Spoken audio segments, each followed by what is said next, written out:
8 फेरों का 8वां वचन। स्वाति ने इसी साल शहर की कॉलेज से पढ़ाई पूरी की है और अब उसके लिए जगह जगह से रिश्ते आने लगे हैं। स्वाति से ज़्यादा उसके रिश्तेदारों को उसकी शादी की चिंता है। इसीलिए जो भी स्वाति के घर आता वो किसी नए लड़के की खबर ज़रूर ले आता। अरे दीदी, ये फोटो देख के बताओ कैसा है।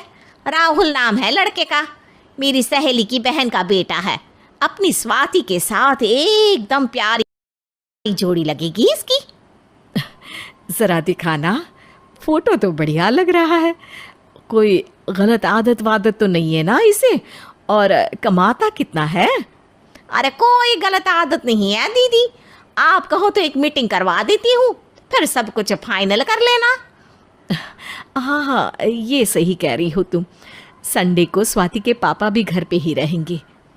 बुआ फिर वहाँ से चली जाती है और रात को स्वाति की माँ उससे कहती है, स्वाति बेटा, आज कमला बुआ ने एक लड़के की फ़ोटो दिखाई है। संडे को वो लोग मिलने आ रहे हैं, तैयार हो ना तुम बेटा? अरे मम्मी, आप कहाँ कमला बुआ के चक्कर में आ जाती हो? अभी इतनी जल्दी कोई शादी वादी नहीं करनी है मुझे। अरे बेटा, अच्छा लड़का है, बुआ जानती है उसे अच्छे से। हाँ स्वाति बेटा, एक बार मिल तो लो, बाद में देखेंगे आगे क्या करना है।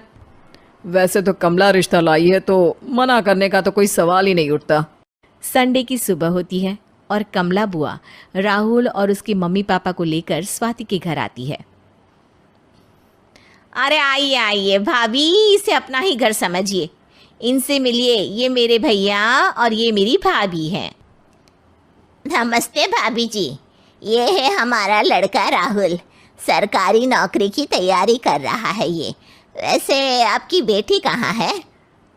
अरे स्वाति बेटा, बाहर आ जाओ। वैसे कितनी पढ़ाई की है स्वाति ने? जी, पोस्ट ग्रेजुएट है हमारी बेटी साइंस में। ये सब तो ठीक है, पर घर संभालना जानती है या नहीं? हमें कौन सी इससे नौकरी करवानी है, नौकरी तो मेरा बेटा करेगा ही। पर मैंने इतनी पढ़ाई की है और आप चाहती हैं कि मैं घर पर ही बैठी रहूं? अरे स्वाति बेटा, ये बड़ों की बात में तुम कहाँ बोल पड़ी? हम सब देख लेंगे क्या करना है क्या नहीं। हम तो इसी बात में विश्वास करते हैं कि घर के लड़कियां घर में ही रहे तो ज़्यादा अच्छा रहता है। वरना भाई साहब, आप तो आजकल के हाल जानते ही हैं, कितनी घटनाएं होने लगी हैं औरतों के खिलाफ। स्वाति बेटा, रसोई का काम तो पूरा जानती हो ना? शादी के बाद तुम्हें ही संभालना है वो सब। अरे बहुत अच्छा खाना बनाती है ये, आप सब लोग इसकी तारीफ करते नहीं थकेंगे। लो भाई, हो गई मीटिंग, अब शादी की तारीख फाइनल कर लेते हैं, क्यों भैया? भाई, हम तो पंडित जी से चर्चा करने के बाद ही तारीख फाइनल करेंगे। सालों से हम उनकी बातें मानते हुए आ रहे हैं। लड़के वाले और कमला बुआ की बातें सुनकर स्वाति एकदम नाराज़ हो जाती है और उसे लगने लगता है कि शादी के बाद उसे घर पर ही बैठना पड़ेगा। लेकिन घर वालों के आगे उसकी एक नहीं चलती और उसे शादी के लिए हाँ कहना पड़ता है। शादी का दिन आ जाता है और सब मंडप में जमा होते हैं। अब फेरों का समय हो गया है, अब कन्या अपने वर से 7 वचन मांगेगी। आप किसी धार्मिक आयोजन में जाएं तो मुझे भी ले जाएंगे। आप मेरे माता पिता का भी बराबरी से सम्मान करेंगे, हमेशा मेरा साथ निभाएंगे। आपको दोनों परिवार की जिम्मेदारियां बखूबी निभानी होगी। हर ज़रूरी बात में मेरी भी राय लेंगे। आप सभी गलत आदतों से दूर रहेंगे। आप मेरे अलावा किसी और औरत से कोई गलत संबंध नहीं बांधेंगे। ये 7 वचन पूरे हुए, वर क्या तुम्हें ये सारे वचन मंजूर है? जी हाँ पंडित जी, मैं सारे वचन अच्छे तरीके से निभाऊंगा। अरे वाह वाह, बढ़िया तरीके से सब काम संपन्न हो गया। तो इसी के साथ विवाह संपन्न हुआ और आज से ये दोनों पति पत्नी हुए।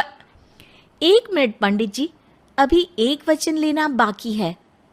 अब कौन सा वचन है बेटा? मैं अब हमेशा के लिए किसी दूसरे घर में जाने वाली हूँ, तो पति के अलावा मैं अपने सास ससुर से भी एक वचन लेना चाहूँगी। अब कहो बेटी। मैं ये चाहती हूँ कि मुझ पर किसी बात की कोई पाबंदी नहीं लगाई जाएगी। मुझे सब कुछ करने की आज़ादी होगी और मैं भी विश्वास दिलाती हूँ कि मैं एक अच्छी बहू बन के दिखाऊंगी।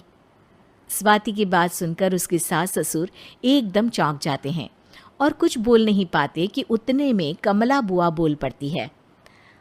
अरे बेटा, ये भी कोई कहने की बात है? रानी बन के रहोगी तुम तो।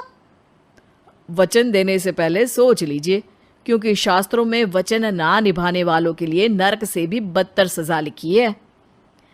स्वाति की चालाकी से वहाँ मौजूद सब लोग प्रभावित हो जाते हैं और लोगों में बदनामी ना हो जाए, इस कारण स्वाति के सास ससुर को उसे वचन देना पड़ता है। और कैसी अपशकुन वाली बातें कर रहे हैं आप पंडित जी? हमें मंजूर है बेटा तुम्हारी शर्त। स्वाति अपनी समझदारी से अपनी बात अपने ससुराल वालों से मनवा लेती है और खुशी खुशी राहुल से शादी कर लेती है। अब से हर शादी में मैं खुद 8 वचन दिलवाऊंगा। ओम मंगलम मंगलम मंगलम।